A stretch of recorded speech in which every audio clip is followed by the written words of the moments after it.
네, 이번에 오픈 AI사에서 또 새로운 모델을 또 하나 발표를 했는데요.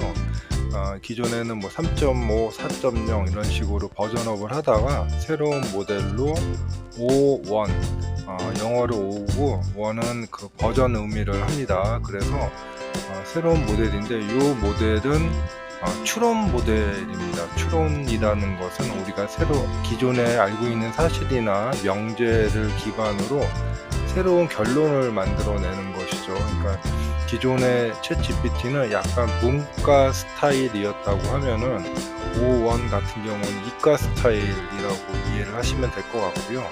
그렇기 때문에 수학 문제 같은 거를 잘 푼다고 합니다. 그래서 실제로 수학 올림피아드 이런 문제를 해보면은 아주 우수한 성적도 나오고, 과거에 비해서 지금 이제 IQ가 한 120 정도로 볼 정도로 높게 나옵니다. 강의할 때 항상 챗GPT는 석사과정 한 3학년이 아니라 3학기 정도라고 말씀을 드리는데, O1 같은 경우에는 느낌이 한 박사과정 한 몇 학기 정도 되지 않을까, 더 추론을 잘해서 뭐 그런 모델인 것 같습니다. 근데 이제 추론을 한다는 거는 사실은 뭐 다른 알고리즘이 있는 게 아니고, 사실은 우리가 이제 맨 처음에 인풋과 아웃풋을 가지고 그것을 가지고 다시 또 결합을 해서 다시 질문하고 이제 이런 방식을 반복적으로 하기 때문에 좋아 보이기는 하지만 시간이 좀 오래 걸리고요. 그리고 이제 사실 챗GPT의 그런 할루시네이션이나 뭐 이런 거에 대해서도 사실은 완벽하지는 않을 것 같습니다. 하지만 우리가 이제 기존에 해결하지 못했던 많은 문제들을 좀 해결해 줄 수가 있고, 특히 이제 수학 같은 문제에 강하다고 합니다. 이번에 이제 데모로 나온 것은 그 오픈 AI사의 이제 한국 개발자가 예를 하나 보여줬는데, 우리 한국인만이 아는 암호가 있죠.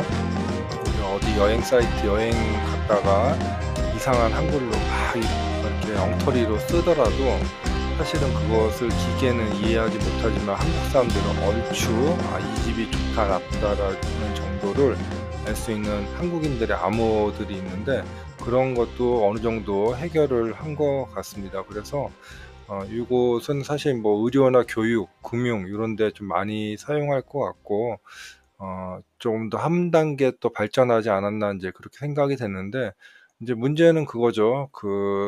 이 O1 자체의 성능도 좋고 다 좋은데 이제 에너지를 너무 많이 쓰는 거죠. 과거에는 이제 챗GPT 같은 경우에는 한 번만 쿼리를 하면 되는 건데, 이 O1 같은 경우 여러 번 반복해서 하는 거기 때문에 결과도 좀 늦고, 그리고 아주 진짜 간단한 문제 하나를 해결하기 위해서 내부적으로는 많은 에너지, 전기 이런 거를 사용을 해야 되기 때문에 뭐 좀 문제가 되지 않을까 이렇게 생각이 됩니다. 요즘에 농담으로 뭐 챗GPT에서 어떤 이제 답변을 받는 것은 람보르기니로 피자를 배달하는 거와 같다라고 할 정도로 너무 그 낭비가 심하다라고 하는 이야기들이 있는데요.